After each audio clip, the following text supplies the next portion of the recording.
Hello and thanks for stopping by. Today I'm painting tulips with oil paints, but you can paint it with acrylics or watercolors if you don't have oil paints. In fact, painting flowers with pastels or color pencils would also be great.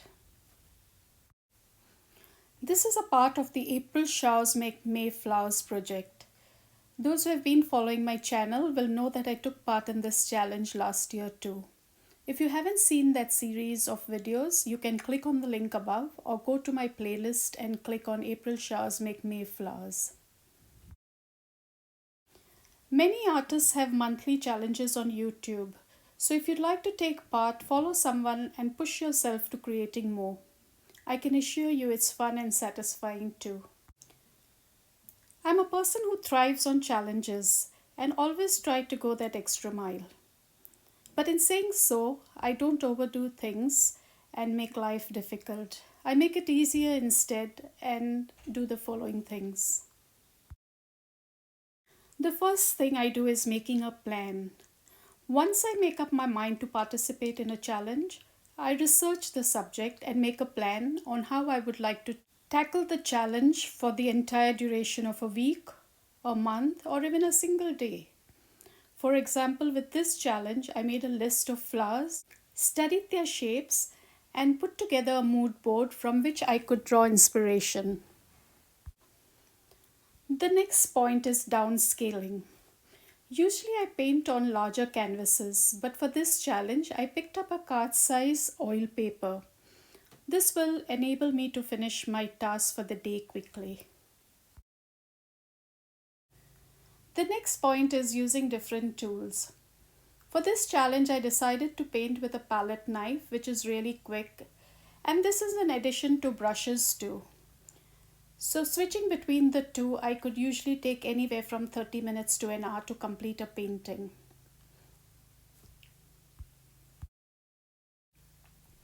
The next point is using a different medium. I'm trying to do these paintings in oils. I'm not sure how long I'll go along with it. I may change to watercolors too in between, but for the moment I'm using oils. I love the textures of oils and it has been long since I've used oils in my paintings. Lately I've been illustrating a lot digitally, so I thought this would be a good challenge and change for me to ensure that I don't lose touch with oils. The next point is painting Aloprima. Many of you will already know what Aloprima painting is. The masters did many paintings in oils in Aloprima.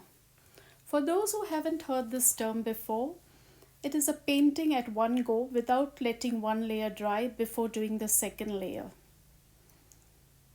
This could end up with a muddy painting if you're not careful about the colors you mix.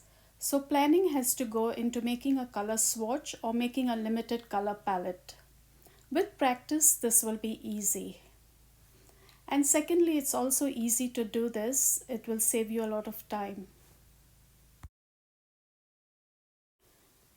The next point is preparing backgrounds. For this challenge, since I decided to do Aloprima paintings, I first painted a layer or two for the backgrounds and I did about 6 to 8 backgrounds at one go. This is because oils need a couple of days to dry, and for each painting I didn't have to wait. This way I have the background ready whenever I wanted to paint and I could do it at one go. This is highly recommended as you'll avoid the frustration of all the drying time. A tip here is that you could also use acrylics for your backgrounds instead of oils. But always remember, you can use a layer of oil upon acrylics, but once you apply a layer of oils, you cannot apply acrylics over it. Now, if you're wondering why I'm contradicting the Aloprima method of painting by preparing my backgrounds before, there are some paintings I have done totally in the Aloprima method.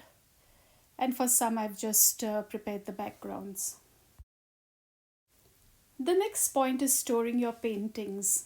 If you're participating in challenges, it means there'll be extra work whilst you're creating, which in turn means that you'll need extra space for storing. So painting on small papers or small canvases reduces the space for storage. I put a sheet of butter paper over each painting once they are completed and store these in a tiny box. Secondly, smaller paintings also sell faster. The last but the most important rule is that I don't always follow rules. I break them because I believe creativity should just flow naturally. It's always good to know the rules and keep these in mind. But when you're in a creative zone, it should be all about you and your creativity. And when you're free to create what you want to create, and when you're having immense fun in creating it, it will show in your work. It surely will. And by the way, if I get overwhelmed, I take a break, maybe for a day or two, or sometimes more. I may even abandon the project if it no more excites me. I believe in painting for the joy and satisfaction it gives me. The challenge is there only to provide a way, a direction to get into, and once you get into it, to remain focused. But feel free to always listen to your heart whenever you are painting. Again, thank you so much for stopping by. If you haven't yet subscribed, I do hope you hit the subscribe button and the notification bell too, so that you get a notification every time that I post a new video. For oil paintings, I also sometimes use toothpicks, earbuds, cotton wool, or a feather quill. Use your imagination, let it go wild, and try to use many things and experiment with them. If you'd like to see more of my paintings, I put them on Instagram at BrenRose.art. I also have illustrations put up at BrenRose.illustrations. It's BrenRose, BrenRose.art and BrenRose.illustrations. As we're nearing the end, I would like to thank you again. Enjoy the day, my friend, and hope to see you in my next video soon.